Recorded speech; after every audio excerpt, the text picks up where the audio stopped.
А в Ленском районе состоялось торжественное открытие линии электропередач Чернышевский, Мирный, Ленск, Пеледуй. Стратегический объект начали строить еще 3 года назад в рамках присоединения Якутии к единой национальной электрической сети.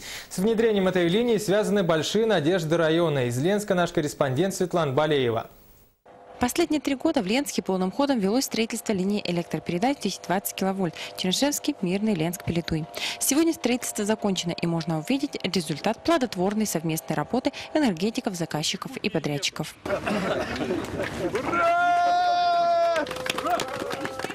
Сама подстанция была построена в рамках решения энергообеспечения нефтепровода Восточной Сибири «Тихий океан». Аналогичных подстанций на Дальнем Востоке, как и во всей России, нет.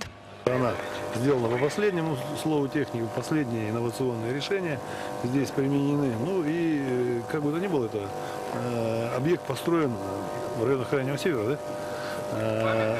Для республики это, будем говорить, объект, который просто-напросто трудно переоценить.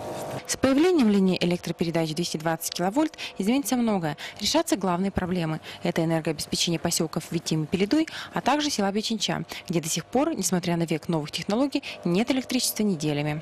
Ввод в работу и поставка на поднапряжение линии по планам подрядчиков назначена на конец следующего года. У нас задача сейчас совместно продолжить работы по обеспечению электроэнергии города Ленска, как я сказал, довести линию до конца, до Пеледуя, запустить там подстанцию. Ну и дальнейшие планы энергетиков поддержать в том, чтобы произошло соединение с Иркутской областью и замкнулось еще одно кольцо. Да? В этом году постоянную электроэнергию получат жители села Северное Нюе.